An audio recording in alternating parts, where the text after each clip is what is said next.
You're in the light. All right. Light. Welcome. Welcome. We have a special guest today, Chippy Nonstop, an What's old up? friend, founder of Pep Rally, Yeah. Intercessions. Yeah, DJ. you did your research. Well, it's not even a research. I know you, so it's just like I know what you do.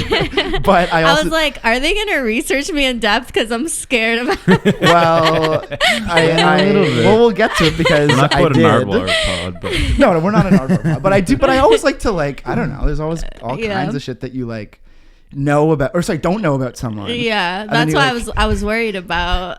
I was like, what is he gonna do about me before I get there? There are interviews and there are some tracks and there's some things we're gonna talk about. Okay, cool. But I wanted to first start off talking just about, because I know this is part of your origin story, and I'm sure you're totally tired of talking about it. But the whole getting deported thing. Yeah. And the only reason I bring it up is because it's been lifted. I live here, yeah. But it's been lifted. Yeah, it's been lifted. So now you're touring a lot. Yeah. So I wanted to just find out a little bit, because I don't know if you remember this. Oh no. But when you got banned from the US, and I'm assuming you were at the airport or something. I was in Vancouver. Well, I was in Vancouver at first. Yeah. We were talking. Do you remember this? No. So you were tweeting about this. Well, I did start. I was on Twitter going wild. Yeah. I don't know if you know. I was tweeting, and I was in a hotel, or I think I got a hotel for the night, but I don't think I could have afforded many days at that hotel or whatever. So I was tweeting oh, can I stay with someone? Anyone live in Canada? I didn't know anyone. Right. Or probably had met people, but I didn't know anyone well enough. Yeah. And I was just LOL on Twitter, I'm gonna kill myself. But nothing. It wasn't you know how people tweet shit like that, and the police showed up to my. Shit. Are you serious? Yeah, to my hotel to as room. a check to make sure that you're okay. Yeah. Whoa. And so I was kind of chit chatting with a lot of people online, because I was just panicking, So well, I was one of those people because you tweeted something along I actually tried to find it and I couldn't find it. Yeah. But you tweeted something along the lines of do I even know anyone in Canada? Yeah. And Kilo Quiche, oh yeah, who I had collaborated with Prince Innocence at the time. Yeah. She was She tagged you. She was the only people I know in Canada are at Prince Innocence. And then all of a sudden I was in this thread and I was like, hey, because Talvi was not using. I was running the account. And I was like, hey, what's up? And you're like, oh, and we just had an exchange. And I was like, well, but I was all the way in Vancouver too. So yeah. But I was like, if you ever come to Toronto, let's hang out. We're here.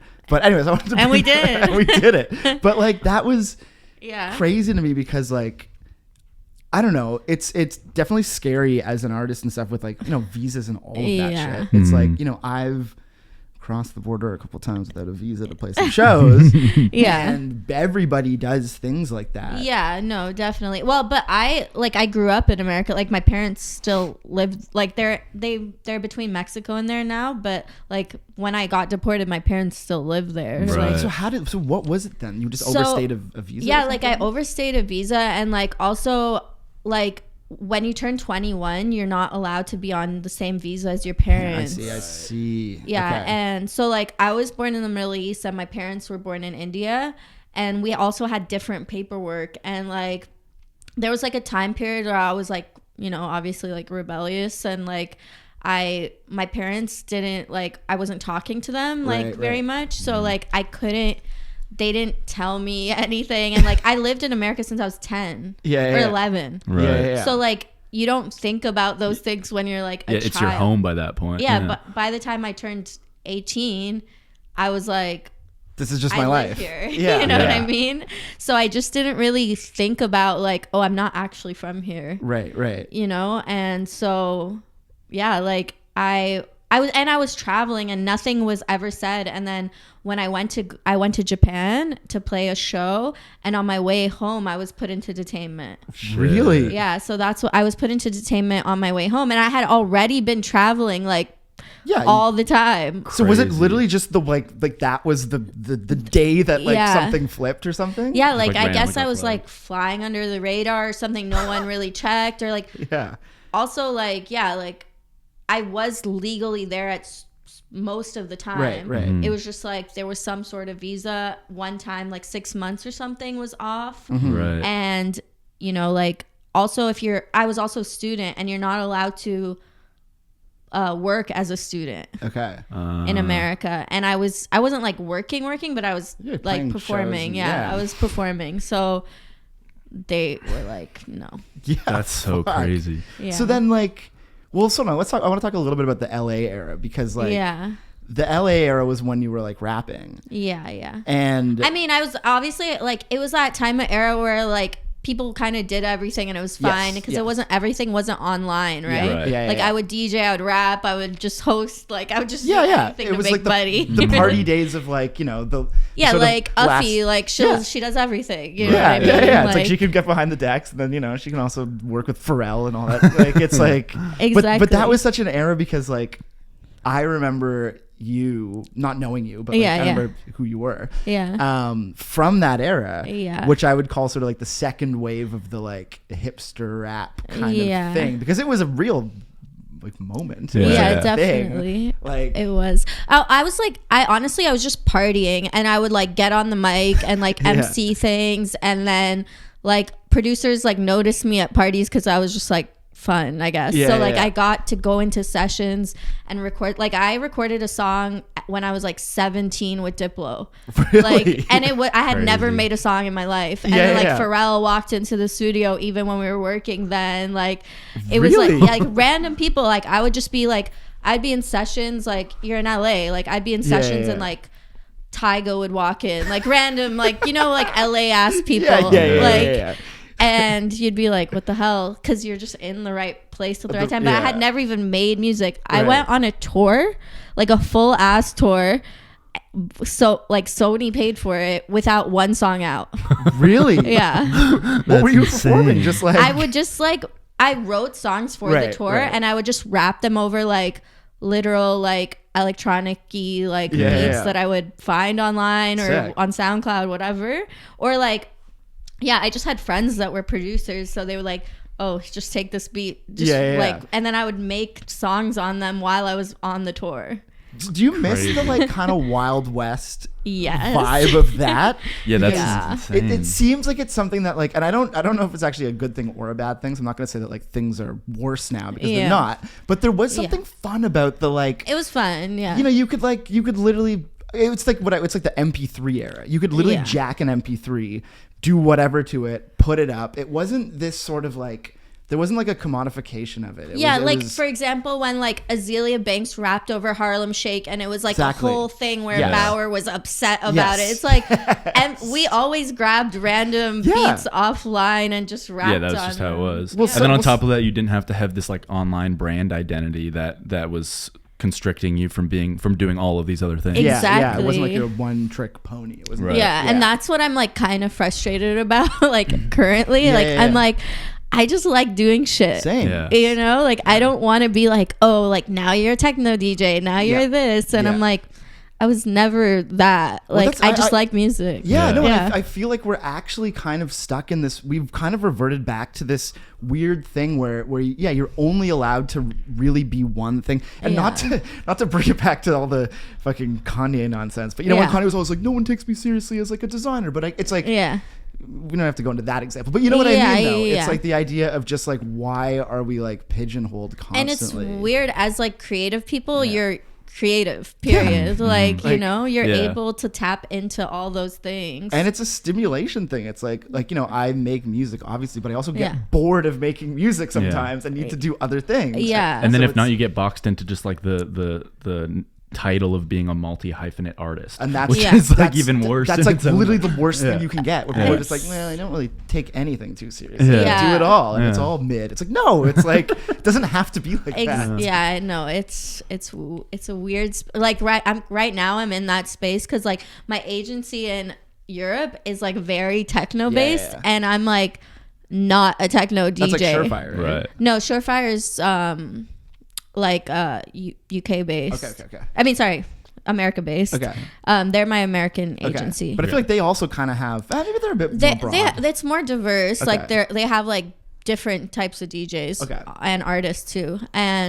But yeah, like no, like my my UK one or my Europe one is like hard techno and that's it. Right. And it's like weird because like now I'm playing these gigs and I played one drum and bass song in a set, like, and I usually play way more. Yeah. And people were like pissed, like they were booing, really, like mad. And it was in the UK because it was like specific to like was it specific to techno. The lineup or the club? Well, or everyone on the lineup was playing like industrial hard techno, but me. Yeah. Like I literally played like a bachata remix of Drake, and people were furious. Really? Oh my god! See, this is why I kind of am like afraid of like DJing. Like, I mean, I obviously DJ and I do it all the time, but like to the level when you get to a certain level of it, it gets so fucking scary to the point where like it's well beyond playing in a band or being a rapper or whatever. It's like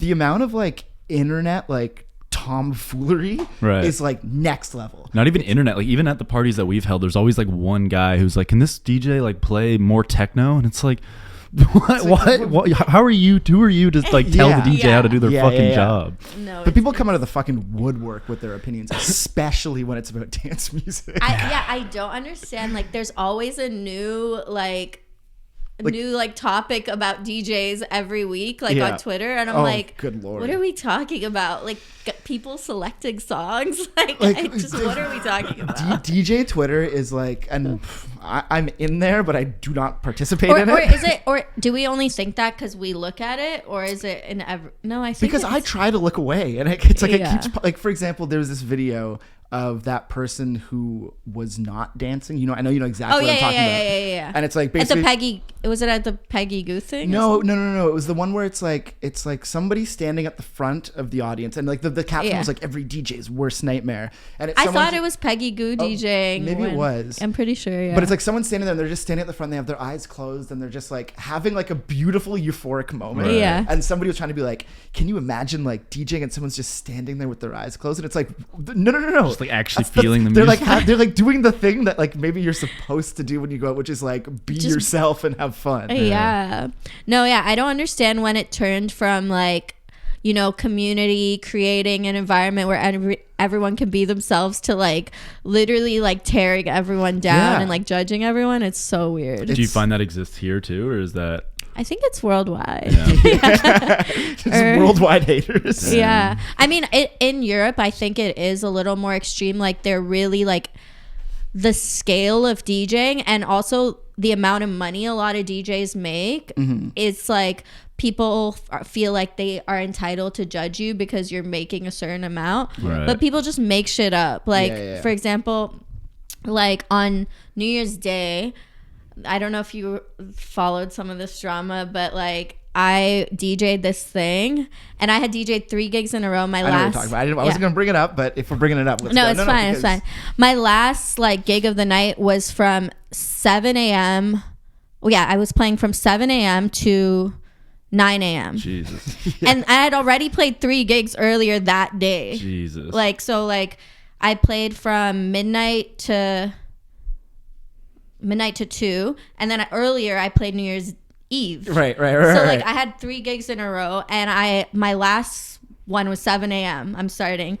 Like someone gives me a bump of something that I think it's Coke, but it's, I mean, can I talk about drugs? Yeah. Whatever you want. Oh yeah. So I thought it was Coke, but it was ketamine, and I had no idea. Yeah. And I like don't do ketamine casually. It's like I would only do it if it's like a whole it's like it's a vibe that's like everyone's on the same page. Exactly. Like and I would and never know you're doing it. Yeah. And I would never do it.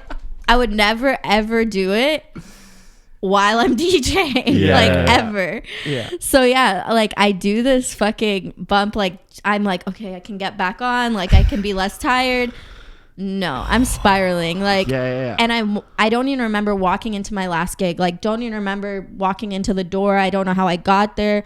My like you're supposed to have like an artist liaison take you to your next gig. They never showed up. Right. He had my headphones, my artist liaison. So I'm at my next gig, no headphones, like fucked up out of my mind. Like, and I climb up on the booth or whatever. I'm like, looking at it's a mixer I never play on. I'm like looking at it. I'm like, fuck. I'm just like the whole room spinning. I'm like, oh no. I start DJing. Da da da. Like these guys are like heckling me. Like pull it. It's like maybe like 2,000 people in the room. Like a lot of people. Yeah. Shit. So like there's like these people heckling me, like grabbing like my like leg while I'm playing and stuff, like just like screaming at me, like God. And I'm just like, oh, sounds like a literal nightmare. And I'm like literally tweaking. I'm like, fuck, I can't do this. And then I still DJ for 2 hours somehow. Shit. And then this like group of like maybe like 10 like 19-year-old like very like Manchester, it was in Manchester, like these like chavvy like guys like come up to me and they're just like going in on me, like just screaming at me, like, and I'm while like, you're DJing? No, while I'm walking off after I'm done. I'm like panicking, I'm like freaking out, I'm like walking back into the green room. I'm just like, okay, whatever, let me just chill, party. I end up partying the whole rest of the night with the promoters. No one says anything. The guy who owned the venue came up to me, was like, that was sick. Yeah. You're like, hell yeah. I was like, was it? But then I just like kept going, whatever. And then the next day, like this person posts like a video of me or something, like not DJing that great. And it like gets a lot of interaction. Yeah, it was fucked. So the two things I want to say about this. First of all, the clip is not. Oh, did you watch it? Yeah. Okay, I haven't seen it. Okay, so I saw it when it happened, like at the time. Yeah. I remember just seeing it. And the first thing I was going to say with the clip is it's not that bad. It's literally just like it's a mid transition of like some kind of techno track and like some sort of Drake vocal coming in. Yeah. It's the whole thing happening. And I'm like, and it goes, and I'm kind of waiting for this like big moment where everyone's like, fuck, Chippy. I was like, what is everyone talking about? Right, yeah. First of all, that's the first thing I was going to say. And second of all, it was insane to me that people went so crazy. And like I said, trolls with like literally 100, like just troll accounts. Yeah, basically. but there was a lot of interaction, right? But you also had, but what I was going to say is you had the defense from literally the best actual DJs in the world. So it's like this kind of thing where like, who gives a fuck what this random person says for a 10-second clip out of a 2-hour DJ set? Well, like one of the guys that posted it, his literal bio on Twitter was like, if I ever go viral, it's for hating women, not homophobia or transphobia. Jeez. That's like, who posted it. I mean, I didn't even click on the person. No, that's not who posted it, but like he was another person that was like, was like going hard on it. Yeah. No, it was like, it was nuts because it was, I was thinking of, like, I thought a lot about it at the time because I was like, aside from whatever happened to you that night, like it's normal for us as human beings to just play a bad show. If you're in a band, nobody is perfect. You like, it doesn't matter how skilled you are. Like, sometimes you just play a bad set. And also people don't understand, like, that weekend alone, I had played 4 shows. Yeah. Like that weekend, I was not sleeping. And when you're partying, you're not really eating either. So I was like out of it. Yeah, you're just moving. It's such a pace that's like, I think also, you know, the average listener doesn't fully understand what the touring lifestyle is really like. Yeah. And how hard it is, but how fun it is, but how much like I remember when I used to go to like South by Southwest, there was always this joke about like pacing yourself. And like, you know, and I had to learn the hard way as well that like, you know, I would be playing in this band and we'd have like, back in the day, it was very much like, who can play the most shows in one day? And like, I did like 7 in a day or something. And it was like, you know, I literally bombed on the last one and didn't show up to the last one and ended up losing my booking agent out of this like, and I was, 21 years old, but like, you don't realize and you figure it out, but it's exactly hard. It's very hard. And it's also like in an environment where like the promoters are like, like it's New Year's, like party, let's go, you know. And also like I cursed myself, like name myself Chippy nonstop, like, and everyone's like, yo, you're really gonna stop, like, she's just gonna keep going. I'm like, I'm gonna stop actually. But yeah, like, and so and also another thing people kind of don't take into account, like, in a lot of these, I'm the only woman on the lineup, the only person of color in the entire room in Europe. Like a lot of the times, like when I'm playing in Poland, Lithuania, like it's a lot. It's like, I think a lot of like people don't consider how uncomfortable it is watching like a group of like a bunch of like white dudes just like fist pumping, and I'm like, that's one of my worst nightmares. Well, you almost feel like these guys could turn at any moment. Exactly. The volatility of that scene. Like no shade, and that's what it sometimes feels like when I walk into a room. Like my heart like kind of like stops. I'm like, this could like, turn like very quickly. It's like I mean? You get a bunch of dudes together pumped up on drugs. Exactly. That's and like already like I'm so like sexualized online and like all this shit, and I'm just like this could be bad. Well, thankfully it's been good. It's fine, but like, you know, there are those circumstances a lot that happen on tour where like it's me and like, even when I'm like, you go to your artist dinner or whatever, it's me and like 5 40-year-old bald men that are coked out. You know what I mean? Like, I'm like, what am I doing here? Well, this is an interesting thing I always wanted to talk about, because I've never toured as a DJ or solo before. I've always toured with like a band. Yeah.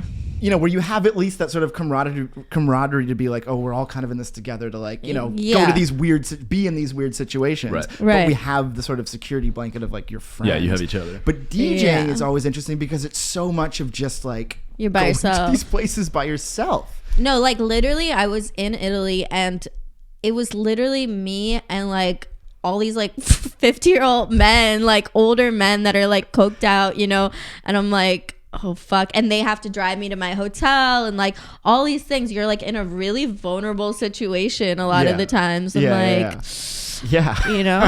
I mean it does not seem, but it also just seems like the anxiety levels, like aside from anything even bad happening, like even going that dark, just also just being alone in like cities where you don't speak the language. It's like you're trying to maneuver, you know, phone service is all fucking weird. It's like it just strikes me as like, it's just very nerve-wracking, which again, can you blame people on the road for like needing to let loose and like, you know, get drunk and like, you know, because like you're already in this fucking like zone of just like, I don't No, like, and when it happened, like, obviously there was a lot of people defending me, but there was a lot of like randoms coming out of the woodworks, like being like, oh, like, if you need to go to rehab, or like all this like random shit that they don't mind your business. Also like I have friends, like you have a support, like you have support. I have real friends, real family, like all these random DJs that I met once, like partying, like you guys were coked out too, honey. Well, I think as soon as anyone has an excuse to jump on some sort of train, like it's the classic thing where everybody wants to like have a say in every little thing. Exactly. Well, here's my take on it. It's like, and also like be a savior in a public domain. Exactly. Yeah, it's very weird. But yeah, it was interesting, like for me to like dissect it while it was happening. Like there was like maybe like 4 days where I was like kind of having a panic attack. Like I was like, oh fuck, like people are going in on me. I just switched off my phone, and then when I turned it on, like all my text messages were like, are you okay? And that made me even less okay. Especially when you're trying to avoid it, like, and like not watching the thing. But I think one amazing thing about that was like, at least in my opinion, was you had literally some of the best, and in my opinion, like, you know, total freedom, being like, are you guys fucking idiots? Chippy's one of the best DJs, period. Like what are you guys talking about? That's like Leonce, like Jubilee, like all these people. Like, that's the thing. Well, like I have been doing this forever. Like I have real friends and community. Like Total Freedom, like is the creative director for the music for Mugler. And like that's like one of my favorite designers. Like, you know, he booked me for like 2 different Mugler things. Like these are people I've known since I was 16. And like we have like camaraderie, like, you know, and a lot of like these other like communities, like especially now that I've like entered this like more techno-y space, like these people don't care about each other. You know, well, like yeah, like all these like I used to be on lineups where it's all these people I love and we take care of each other, and if something happens, like we had each other's back. And now I'm playing like things where it's every man for themselves. And it's like something I'm not used to. Sounds scary. Then what? Well, also just a quick shout out to Total Freedom. We got Ashlyn. Love, obsessed. No, when like growing up, I used to climb over this fence at at Mustache Mondays to try to get in because I was underage, but then I got caught I got banned for life from the venue. Are you still banned? I mean, I'm way over 21 now, but still possible. I mean, the party doesn't even exist anymore. Actually, the creator like passed away. Yeah, I saw that. Shit. Mm-hmm. Yeah. There was like a documentary, like a short, really? I believe. Oh, I think I might have seen. Yeah, something about somebody posted something I saw a while ago. Yeah. But no, like I mean, Total Freedom is like someone we talk about on this pod all the time. Like when Rob was on, just like we talked for like 20 minutes about just like, because there's always that music that like kind of blows your mind, and for me at least, Total Freedom was.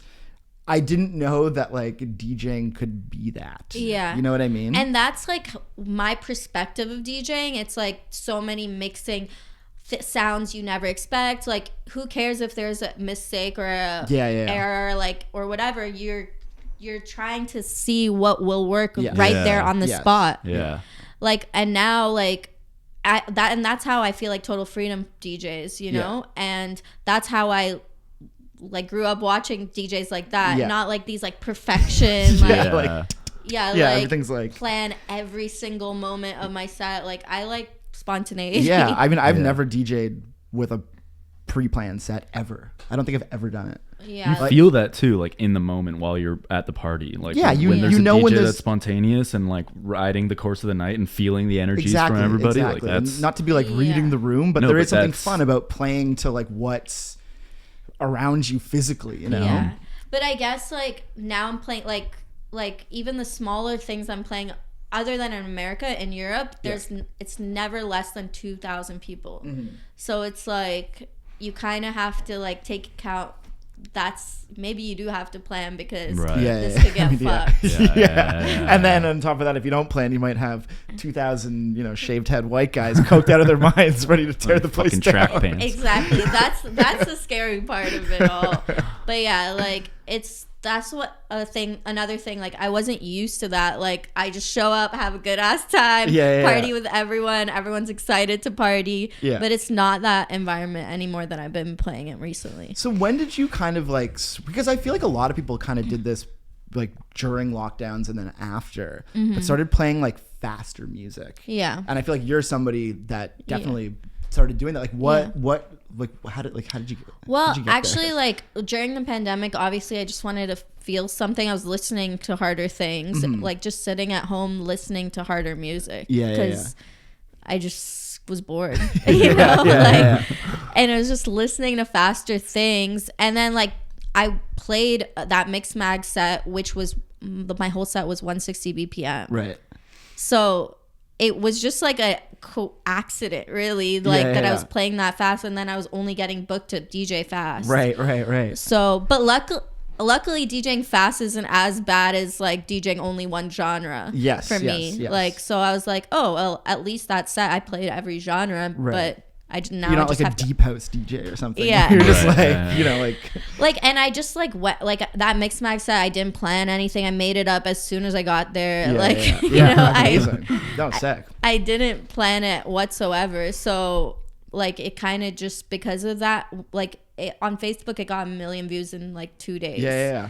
No, I remember watching it. Yeah. So like, yeah. Like, I mean, yeah, you were definitely like, oh, I'm doing something right. No, yeah. I mean, once that's what people like.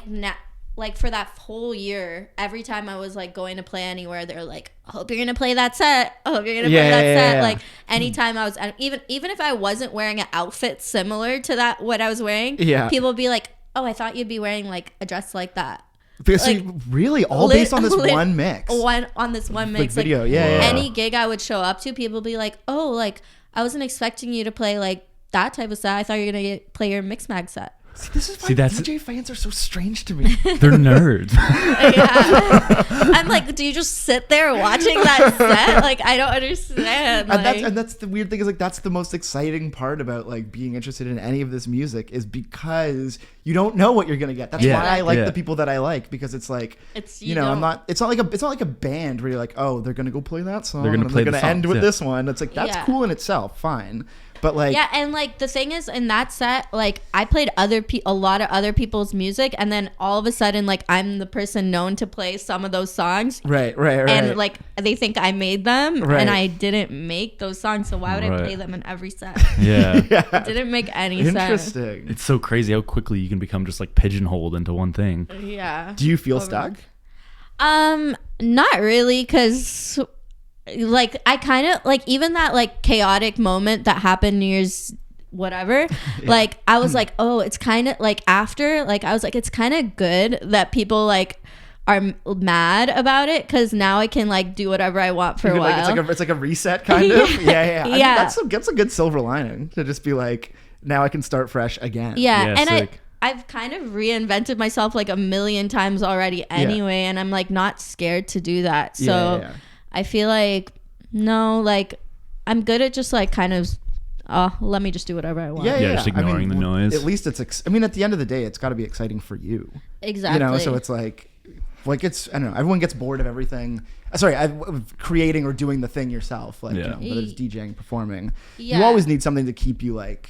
And even like, yeah, like my music is different to what I'm DJing also, like, and I just go with it, and no one seems to be that upset about it. That's good. Crazy. Yeah, I think it's fine. So it's funny to like look at the time, the trajectory though, to go from like, you know, the 2013, or I guess you're saying, when was this initial tour? Like, okay, with that one where I didn't, you didn't like even have tracks. I didn't have, that was 2010. Okay. 2010-ish, yeah. So then, but I wasn't doing anything. Like even after that, I like just was hanging out. Like I was in school and I did graphic design. Okay. Like I was in San Francisco at first. I was in school in San Francisco, and me and my three friends, we started this website. Actually, I have the tattoo of the logo. What was the website? It was called Titari Trap House. Okay. Yeah, like this is like 2009, I would say. Okay. Yeah, it's called Titari Trap House. I was like a huge Gucci Mane fan, so like. Yeah. What? Wait. What was the site? But it was just like it was like a blog about music, but we would make like insane graphics. Okay. We would redo the album art in like GIF style, like, but like really hectic, like ridiculous, like neon colors and like just like insane. Like it was a Tumblr page, but it was like, it was hectic. Like it was like it would slow down your computer when you just like too many things just like moving around. Crashing like people's computers. There's like, it was like a MySpace, like when you add every like, I was gonna say like what do you even call those? Giphy, yeah. And like every like even the, you know how you, I don't know, back in the day you could like make the mouse like into like a you could change the cursor. Yeah, like it was that ridiculous. Like everything was like, I think the logo was the cursor, and like it was insane. Does it still exist? No, I think it's not taken down. Damn. But because and also what was that, Photo Bucket? Yeah. You know? So we used Photo Bucket, but like something happened to Photo Bucket, right? And everything's like gone. Yeah, so like all our things disappeared when Photo Bucket went down. It's crazy that all of that shit is gone, because like even with MySpace as well, like, while it still kind of exists in this like skeleton form, it's like it's been changed and fucked with so much that like whenever I try to find my old like pages, like they're there, but like the photos are like really tiny. You know what I mean? You can't get the full experience. Exactly. Yeah. So I think all of our shit we used Photo Bucket and disappeared. Yeah. But I remember actually like that we get, so someone who danced for MIA like loved our website, and they told MIA about the website, and so she personally called my friend, one of my best friends who we did the website with, and she was like, oh, we want to hire you guys to do our graphics. Did you end up doing it? Because from what you're describing, it sounds like maybe the album cover to Maya or something. So we flew to LA. We were in San Francisco. We flew to LA. We were staying at MIA's like house where all her everyone who worked for her lived there, and including her brother. Okay. And like some other random people. And then there was this one guy that she worked with a lot. He's actually a big artist now. I can't remember. It starts with a B. I can't remember his name right now. But anyway, he like sort of like a net artist, or yeah, he's like a net artist, but he also does like painting stuff. Like he's just like a really like creative guy. But he was doing the graphics, and we were supposed to like explain to him and show him our concepts and our ideas, like whatever. And then this was during WikiLeaks era. Yeah. And so we showed him whatever. And then we saw some of our concepts being used, but we weren't getting paid. Interesting. And so, but we had like all the entire MIA album. And like, so we leaked the album on our website. No fucking way. Yeah. And we had Sleigh Bells album, and I'm pretty sure we had some like Rai Rai songs, and then we like leaked them also. Sorry, and you got these from being at the house? Or did you just, like they gave them to us to like make art like based on the whole. So because they weren't paying you, because they weren't paying us, and we were young. We were young. We were young, so like we didn't know like actually this shit takes a long time, like you know. And it had been like, but it had been a really long time in our like young minds. And we were but we were her management, or at the time was also like her brother, who was like kind of like a weirdo. Like we were just like, I don't know, we were just like confused by like the way they were treating us, and so we were like, I don't give a fuck. Did you guys ever get caught or anything? No. So literally as soon as we posted, literally seconds after we posted it, her brother calls us.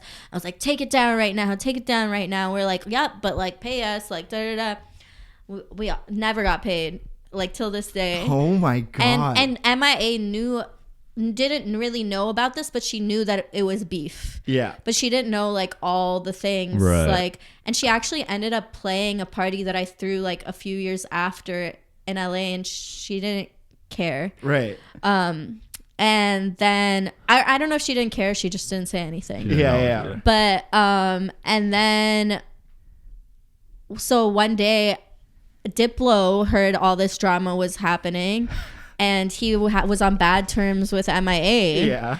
And he ended up hiring me to like, or not hiring me, but like just like getting me to work on some things with Mad Decent. So I ended up like doing some stuff, like random things. We weren't also getting paid for that. Yeah. Like, so you weren't getting paid, but he was doing it just to be petty as well. Just, we thought we were gonna like get something out of that, and also that didn't end up working. But I did end up being on the Major Lazer album, which I also didn't get paid for. Are you serious? Until I tweeted that I didn't get paid.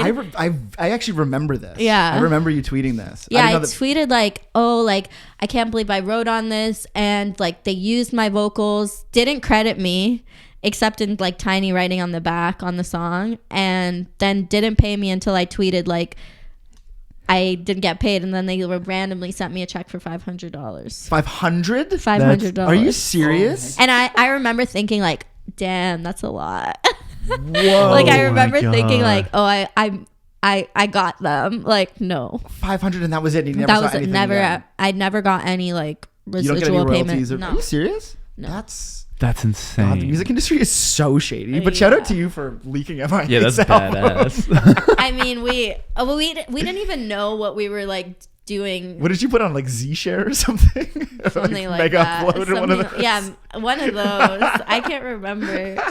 But yeah, so all that drama went down, and I was like, oh, fuck the music industry low key. And then I moved back to San Francisco, and I ended up just like, I was at my homie's house, and he had like a microphone at his house. Yeah. And we were like, his parents were out of town or whatever. We were hanging out at his house. He's like, do you want to like record an album or something? And I was like, yeah. He's like, I'll make some beats or whatever, and I'll invite my other friend. He's like a good producer. And we were like still young. Like I don't think I was even 21 yet. Yeah. And I was like, yeah, sure. And we just like made a full EP that weekend, and I put it out, and like one of the songs went like a little bit internet viral. And was it the one that had a video? It's called Kicked Out the Club. Yeah. Was there a video for it though? Yeah. Kreayshawn directed the music video. Okay. Yeah, so like it went a little bit viral, and Kreayshawn directed the video, and so just randomly. So then what was the connection between you and Creation? She's from the Bay Area. Okay. And then like she just liked me, I guess. We'd seen each other out and stuff, but we didn't know each other that well. Was this when she was like after Gucci and all that came out, or Gucci still had not come out yet. Well, when the Kicked Out the Club music video came out, it had. Okay. Right. But when we were friends, like when in the beginning, like Gucci didn't come out, but she was still like, people knew her, right. You know, and like people knew that something was like boiling, like, you know. Well, because she also infamously got like a lot of money, right? When she signed, but that was after Gucci came out. Yeah. But yeah, like, so basically she we just had fun together. Like and then we were, I think it was New Year's Eve actually, we were out and we were at this party at someone famous's house. I think it was like Adrian Grenier or something. Oh, from Entourage? Yeah. Oh, shit. Like we were at like a house party or something, and I think Diplo was there, and he was like, oh, do you know Kreayshawn? Do you know Chippy? Like, did something like that. And you know, LA is just like random. I know. You know, yeah. We didn't know. No one really knew each other. Adrian Grenadier's house. Yeah, so that's like the funniest part of all. No, but he used to be everywhere back in that era. It's true because I remember being at South by Southwest 2010 or 11. Yeah, and he was the first like celebrity that I saw like at one of our shows or outside of the bar that we were playing. Yeah, he would always randomly have house parties and invite like randoms. Yeah, and he actually had a house party at South by Southwest that I didn't go to, but I remember that was like a thing. Yeah, I don't know. It was like that era where like people would just like hang out and like not feel like, you know, cameras are filming them or whatever. Right. They because they kind of. So is it? I don't know if you've been back to LA recently, but is it different than that now? Is that energy? Well, last time I went, I just played a show. I just played a show and it was like a warehouse rave. But actually, the guy that threw the rave, he's in Red Hot Chili Peppers. Who? Wait, Flea? No, not Flea. John Frusciante? John Frusciante. And I ended up going to his house. Whoa. So he's like a raver. Like, yeah. He has like a weird like kind of drum and bass album. Like a couple of drum and bass albums actually. Yeah, like he raves and like his wife is like, she makes like really fast like electronic-y like raving music, and she's really sick, and she throws these like raves in LA and he pays for them. So like they're free raves. It's like a giant free rave. Yeah. Like but like all the DJs obviously get paid well because it's Red Hot. It's crazy how much shit happens in LA with like major celebrities that you actually just don't hear about, like doesn't make the news. Like you would think like I'm a big fan of his, and you know I would think I would know that. No, there's a lot of that in LA. There's like a lot of just like weird money that gets, or also I feel like there's a lot of in LA specifically people that like become A-listers in a sense and want to like stay cool, so they like buy a club or like throw a party, but like no one necessarily knows it's them, but like if you live there, you know. Yeah, exactly. Like I obviously didn't know the promoter was like Red Hot Chili Peppers. Like, and then his wife invited us over to their house for like food after, and so we're like driving there and it's like on Mulholland Drive, and I'm like, whose house is this guy? Wait a minute. And my friend was like, no, like she's married to the guy from Red Hot Chili Peppers. And I was like, what the fuck? That's like insane. So yeah, like shit still like you still kind of like bump into shit like that, but and I was only there for 2 days and I went to the guy from Red Hot. You know what I mean? Like, that's a funny thing that I think about with Toronto, which not to be like it's missing, but I feel like a lot of these other cities have these like this money and extravagance that can still somehow get spent on the underground. Yeah. And it just does not happen. But because we've talked about this, it's a there's no giving back here. It seems there's no like the people who become successful either just ditch us completely and go somewhere else. They move to LA. They move to fucking LA. Yeah. Or they stay here but still don't really do anything. Or just get into them. They're like, well, I'm too old for that. Yeah. Or like they're, which maybe is kind of good. I don't know. Or they're so like business minded and don't give a fuck about the actual parody of the like for example, like there's like some new venues or whatever, but like I don't see them bringing in young talent from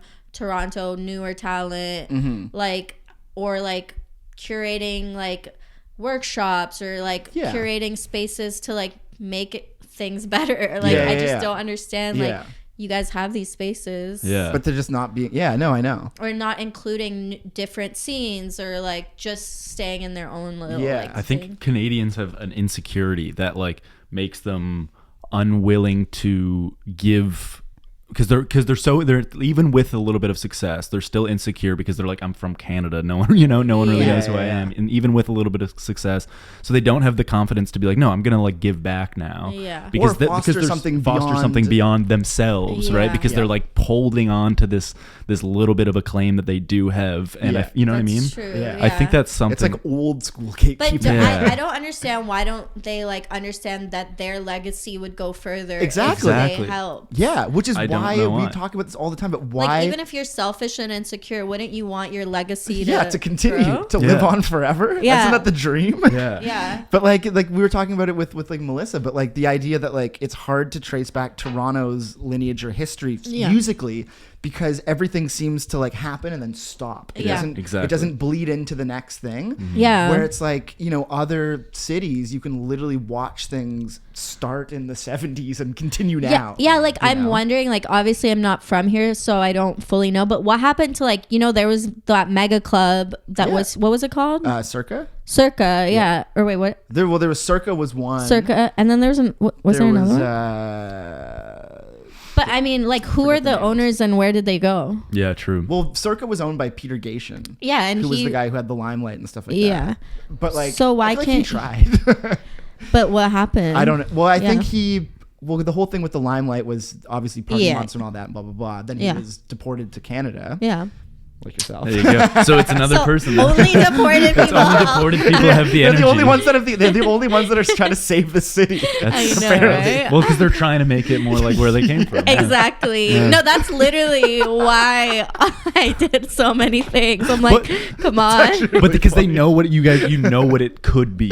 That's true. And like, there's so much talent. Like, and even the talent feels so insecure, like you were saying, like, because they're not given this opportunity or spaces to like buy maybe like the older people, like you know, like I mean not to talk shit, but like to talk shit, but like, you know, there's that new venue Standard Time, like and it has like so much like potential to like be something like bigger and better, but like they're bringing in other people from other places to be like the star, right? And then they're putting on one person in the beginning to play when no one's there, opener kind of thing, you know, and they're like not held up on. They're probably getting paid $150 to play for 3 hours, and then the headliner comes in and does the thing, and it's like, and their name's tiny on the corner. But that's like, also the fault of the people of Toronto too, who like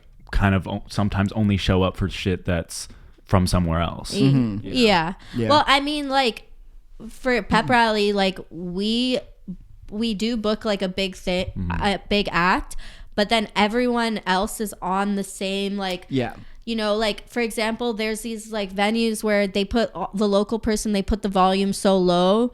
Like, oh my god, that is the craziest they shit do ever. that at Subdivision, like the volume the volume's low for the local act, and then they put the volume up for the headliner. That's fucked, because you know the only other, I'm not gonna say the name of the band, but the only other version of this that I've heard of was a very famous Canadian band who a friend of mine went on tour with them as the opening act, and it was like very big, like they were playing like, you know, smaller stadium type things. And it was this thing that I guess maybe happens all the time. But it's like the opener's volume, like master volume, is lower than the headliner, just so the headliner has that oomph when they come in. It's fucking insane. It's insane. Like, I think the reason that this happens is because there's a feeling that like there's only can be one person that makes it out of the city, out of a certain scene. Like that's the feeling. And so, you know what I mean? So no one wants to like possibly lose their spot as that one person. That's so weird. If like people if everyone made it, it would be way better. Like I've always said that. Like Los Angeles, everyone's famous, and it's better. Yeah. Like, I mean, not to bring it back to Adrian and Grenadier or whatever, but Entourage is literally about bringing your friends. You gotta bring your friends up. I know. It's very strange. Like, I don't get it. Yeah. But like, even I really don't understand. So like with the pep rally stuff, like I think like when you're booking, do you really, because like obviously it's important to bring talent from outside of the city for sure. It's always exciting. But like we're also like, we give like every time it's like, oh, maybe you're on this slot now, but it's a community, you'll be playing the better slot like later. Like even for now, we're doing the Boiler Room. Like they wanted us to book a out of town act, and we were like, no, I want every DJ to be from Canada. Boiler Room Toronto. Why would there be an out of town act? I mean, they did that last time. They booked two out of town acts for the Boiler Room. Which I don't understand that. I understand if you're gonna do like, if you're gonna throw a party or whatever, but when you're advertising something as like Boiler Room and then the city, is it not supposed to showcase the city and all of its talents? Not like, let's get so and so over here as well, just cause. Yeah, and they didn't want to stream ours either, and I was like, our parties sell out, and you want us to not take any money? Like basically, they give you like a fee. Yeah. So I was like, you want us to not get paid what we usually get paid, and on top of that, not get these like. I mean, not, like I was like, Mist has never done a Boiler Room, like Kareem's never done one. Sienna, who's from Montreal, she's never done one. Like everyone on the lineup has never done one, and they're insanely talented. And I was like, so you want me to pay them less than I usually pay them, and not get exposure? Like it's funny because exposure is the one thing that like we can all rip on and be like, well, you're getting exposure, and it's like the worst because people take advantage of that. But to underpay and also be like, we're also gonna not give you the exposure. It's like, why even bother? I was like, that's insane. Like you're literally not paying them, and you don't want to broadcast it. Yeah. And you want to just take all our door money. I'm taking a BTS photo, but keep going. So I was like, this makes zero sense. And then like literally 10 minutes after I sent that email, they replied. They're like, okay, we'll stream it. So they are going to stream it? Yeah, now they're going to stream it. Because I remember, or are they streaming all of them or just yours? Just our room. Okay. Like, yeah. But the other DJs have had Boiler Rooms. Okay. I'm pretty sure. Or like CL. Yeah. Because I was talking to Raph, and he was saying that they're Raph. They're not streaming his. Yeah. Well, I mean, it literally they only are streaming at mine because I like threatened to pull because you fought back. I was like, that makes no sense. Well, that's gonna be sick, and that's next Saturday, Friday. 17th, so I think that's Friday. Next week. Yeah, sometime soon. It's coming out. And whenever this comes out. No, this is coming out on Friday, so. Are we Friday pod now? I think we are. I gotta change the bio. I was also thinking like, there's not like, there's podcasts for literally everything. I don't think there's a podcast about like this type of stuff. No, I mean there isn't. Yeah, that was a big which is why people actually listen to it. Yeah. There was like, wait, this person's on it. This person is on it. Because you were actually a very requested guest. Yeah. Because we always have people who are like, I mean, we always have people be like, you should have blah blah blah, and I'm like, no. But then there's ones that I'm like, oh yeah, of course. Because like when I initially made the list, this OG master list that I referenced from a year ago, you were on the list. But we always wanted to wait until like we actually got like a bit bigger to have, And so now this is gonna be like a fun one. Yeah, but, and it worked out. Literally this week I'm chilling. Yeah. I mean, because you got Boston on Saturday. Yeah, and it's early. Like I'm playing from like 10 to 12, so that's early. And you're just going to Boston and then just coming right back. Yeah, so, yeah, that'll be fun. It's only like an hour flight. Yeah, or like an hour and 20 minutes. I mean, I've never actually flown to Boston, but. Sick. Yeah, well, that's gonna be the pep rally's gonna be sick. Well, it's sold out, so I couldn't go anyways. Well, I can. Well, no, I'm not gonna say it on the podcast. No, but I'm in New York next week, so. Okay. I'm going the next day to New York. Really? Yeah. Oh, I'll be there from the 13th to the 21st. Okay, I'm playing there the 18th. Really? Yeah. Where? Elsewhere. Done. Yeah. See you there. Yeah, it'll be a good night. it's this party called He She They, but it's really fun. It's like not like that gay, so like it seems like it's gonna be gay, but it's not that gay. So I'll fit right so in. You'll be fine. I guess there was only a couple other things. This one thing I wanted to bring up just because it has nothing to do with anything, because we actually like hit all the good sweet spots. But you ever track with Andy Milonakis? Oh yeah. I have to ask about this. I mean, I was just like obsessed with Andy Milonakis. Like I watched that show all the time. Like, and I just thought he was so hilarious. Like when I was like younger, you know. And I don't know. I was hanging out with someone. I can't remember. You know, Switch, the original Major Lazer. Yeah. I was like hanging out with him, I'm pretty sure, and I like said something like, oh, I really want to meet Andy. Like, can you please introduce me to Andy? And he was like, yeah, I was actually like with him and Snoop the other day or something like that. And I was like, okay, yeah, like I really need LA to meet. is so fucking weird. Yeah. And then like Andy Milonakis just like messaged me like and was like, oh hey, heard you wanted to meet me, like let's hang out or whatever. And I was like, yeah, for sure, yeah. And then like I went over to his house. We like smoked weed with me and my other friend Grizz, and like he's actually now he like works for Nicki Minaj, like my friend Grizz. Yeah, sorry, I thought you meant Andy Milonakis. No, not Andy Milonakis, but like he like randomly was like, oh, like I've been thinking about making like Jersey Club or something like that. Whoa. Like, and he's not like a real producer, like, you know. And I was like, oh, he's like, yeah, I have this like random beat that I feel like you and Andy should get on. And then actually we made another song before, and it was like so horny, like it was like so bad, like, and I was like moaning on it, like really horny and weird, like, and I was like, and it was called Kiss Ponda Cheek. It was horrible. We even shot a music video to it. No fucking way. My God. Yeah, we shot a music video to it, and Andy was like saying like the most raunchy, like horny shit on it. And I was like, no, like we can't put this out. Yeah. So then we ended up recording that other song, which was still also pretty horny. damn raunchy. But like the other one was more like just like too sensual for like me and Andy Milonakis.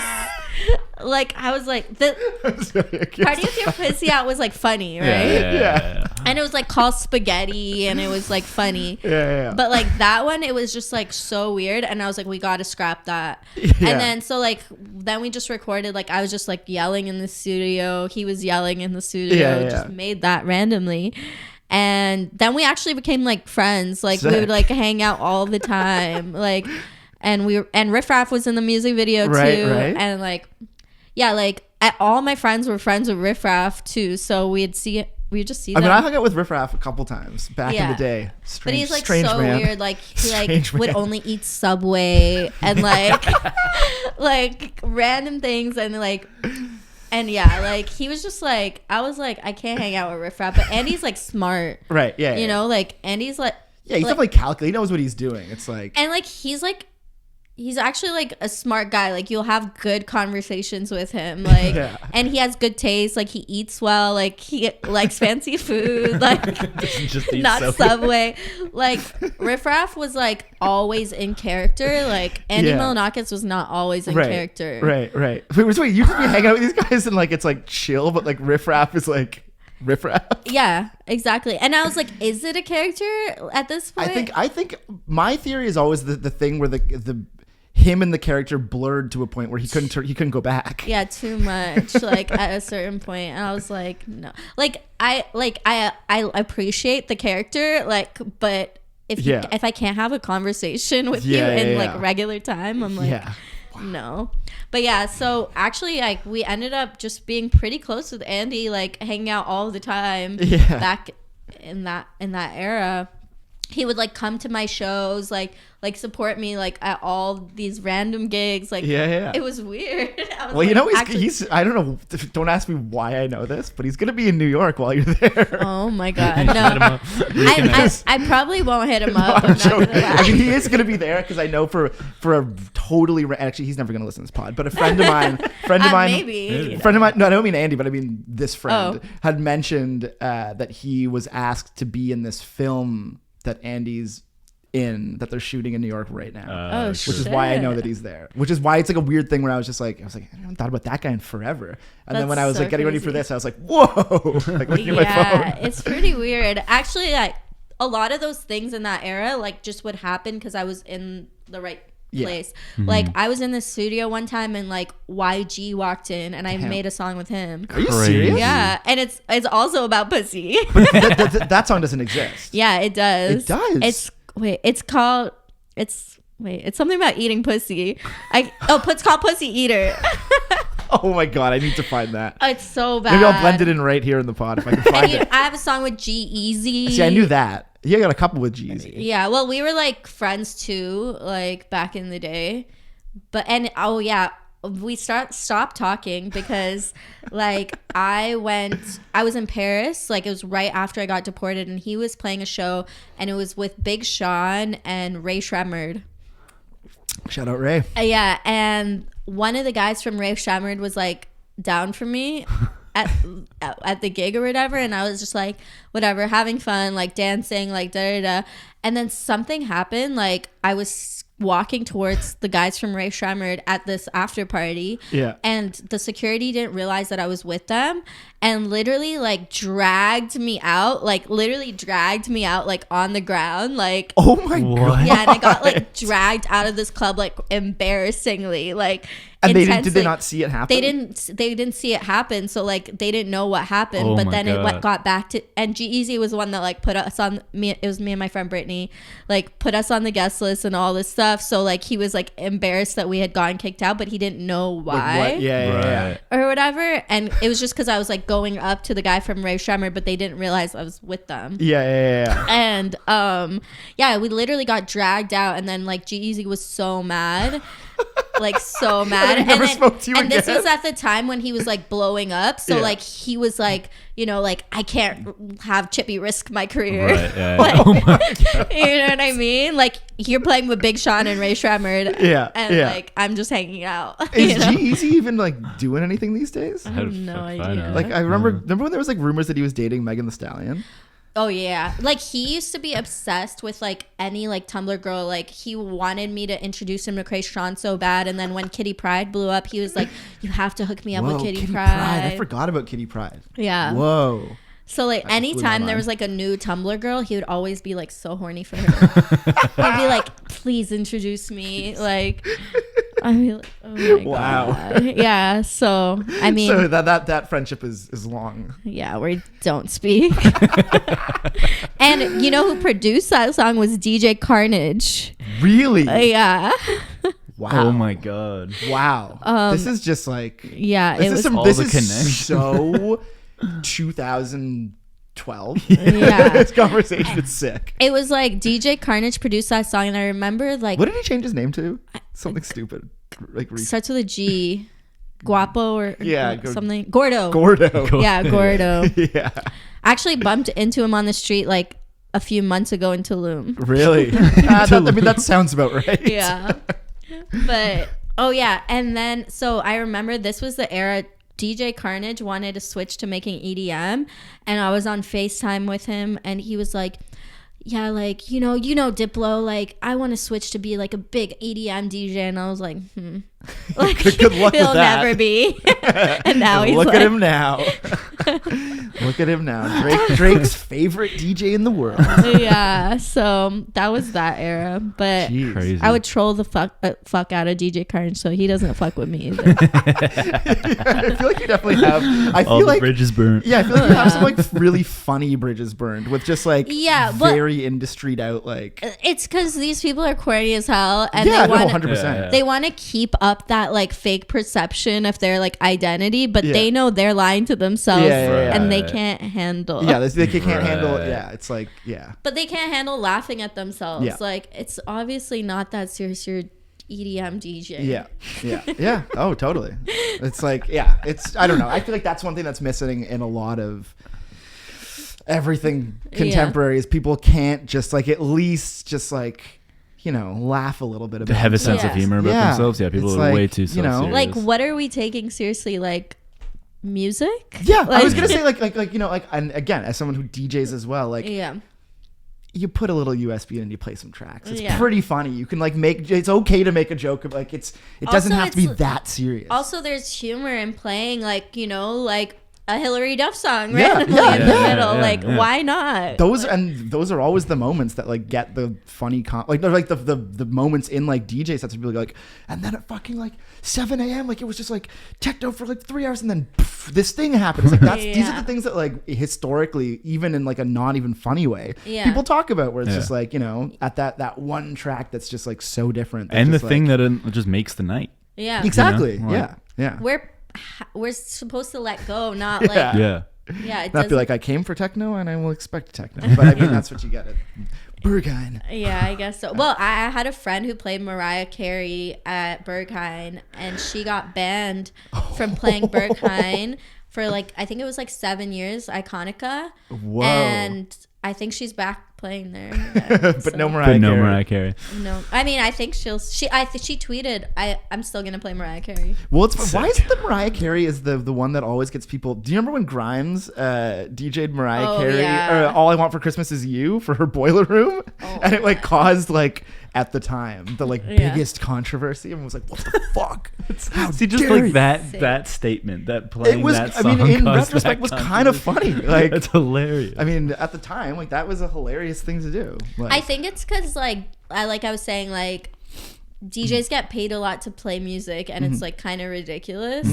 So people are like, how are you getting this opportunity and you're trolling? Yeah, exactly. Right. Yeah, and that's fair. Yeah, but like I get it, but there's a level there. There's a line there that like. And it wasn't like she played like all Christmas songs or something. Yeah. It was like she probably thought it was sick. Yeah, I mean, knowing her, she was like she liked it. She likes Mariah Carey. Spread the love. So yeah, that's that on Andy Milonakis. I guess the last kind of question I wanted to ask was, now that like you've been here, how long have you been here? First of all, 7 years now, I think. Do you plan on staying? Yeah. This is like I mean, like like there's so much in the scene here that I wish was different. Like we don't have venues. Like shit is so expensive. Like the warehouse that we throw the party at, it's like $12,000 to rent for the night. Really? Yeah, the 2 rooms. Yeah. And like there's $12,000 for a night. Yeah, and there's not like accessible and like also, but people aren't making enough money, and the people we want to come aren't making enough money to pay $70 for tickets. Like. And things like that, and like, so there's the infrastructure thing, like, is really stressful and bothers me. And it's like I've tried to do so many different things. Like I started a nightlife alliance, try to go into the court to like fight about really? Yeah, sick. like fight about the laws of like, first of all, partying till 2 a.m. That was, and there's already other people that were fighting for it before I got here, but like there's just a bunch of different things, like how you can't open venues like on certain areas because they're like, too close to residential shit, and obviously everything's turning into a condo loft, whatever. Like those are the things you can't really change like at all. Like you can't. Well, there's really just simply not enough space at this point. It's like it's getting annoying, but like you can't really fight those infrastructure things like at this point, like, because they don't care. And like when you go to places like London and you see like people are filming DJ sets on top of like a bridge and like really cool like aesthetic things. They're putting like in Berlin they just started giving young people $50, like if you're under the age of 22 or something, you're given 50 euros to go out and party, and it's like it's like you get money again. And they also just made it like a cultural, what's it called, like the venues there are now like the same as museums, exactly, right? like historical landmarks. Yeah. Like, and they literally like they want people to go out. Because it also fuels the economy and the tourist industry. People go to like no one's like, let me go rave in Toronto. Like no one says that. Like, or let me go to the party in Toronto. Like other than like maybe like OVO Fest or like Carabana season. You know, like no one cares to come here to have a good time. And so like those are the things that I'm like, oh, it'd be so much easier if I was somewhere else. Right. But I mean, I guess part of it is the fight that like kind of keeps you going. You know what I mean? It's but I also like owe so much to like, even because when I came here, like some people knew me or whatever, but like the community like really helped like bring me up to like where I am too, and that's why I like giving back like to doing things, because like I had so much support when we were like throwing parties, like you know, like our first pep rally like was sold out. The first one we ever did. You know, so like I do owe so much to that, and I don't think I could have done that same thing if I was somewhere else. Right. Because I was throwing parties in LA. I wasn't selling out 2,000 tickets in 2 days. You know, and I couldn't do that there. So I definitely, that's why I feel loyal to Toronto too, because I'm like, oh, I want this to be what it could be. But the infrastructure part, it's like do you battle. think it'll ever change? Like, who do we have to go to? Like, I honestly do not know the answer to that question. I'll tell you that. Yeah, like there are like I have beef with every single venue owner here for literally no reason. Yeah. Like, because they're not fun. Like, you know, like it's not like real reasons, and I'm like, I don't know why. I understand why these people are like stuck up and like why they're stuck in their ways, and so they feel like like for example, I have beef with Bambi's. The Standard Time people beef. Like, let's name them all. I'm just kidding. You don't have to. No, like, but I don't even know why. Like, I stole a bottle from Bambi's in 2012. Like, no, when the year I got here, I stole like 2 bottles from behind the bar, and they're still mad about that. Like, I'm like, I'll pay you for the fucking bottles, like, you know. But didn't we DJ together at Bambi's once? I have to hide, like, I have to like lie, like that I'm not playing there and stuff. Oh, crazy. Yeah. Damn. If they wouldn't, like, Mikey hates me. Okay. Yeah. But also it's like things like that, like I'm very like, I talk like this, and I'm not saying it in mal intent or anything. I'm just like a little more transparent than everyone else. And like even these guys from Standard Time, I heard they hated me through someone else, right, and they never wanted to work with me, and I was like, why can't we just have that conversation? But that's a big Canadian characteristic right there, like just the what's the word for it? But just not being straight up. Just that's like passive aggressive. Yeah, the passive aggressive tendencies of just people who just like like when you find out through someone else that someone doesn't like you, you're like, what? Yeah, and it's an insecurity thing. It's because you're scared of confrontation. Because and you're then insecure. like I've worked with people I don't like necessarily you know. All the time. Yeah, I mean that's part of being a DJ. Yeah, like all the time, and it's like, oh, like wouldn't you want like the community to prosper and do better, and you're holding your resentment for someone who stole a bottle? Yeah, your personal grudge. Yeah. Over the growth of like the bigger picture. Yeah. It's a very weird move to like, because like what is anybody gain from that? Yeah. Nothing. Yeah. Like nothing. I've had problems with people in other cities too, and that one conversation can change everything. Yeah. So like I just don't understand people like it's like a Canadian thing, they refuse to like deal with it head on. Yeah.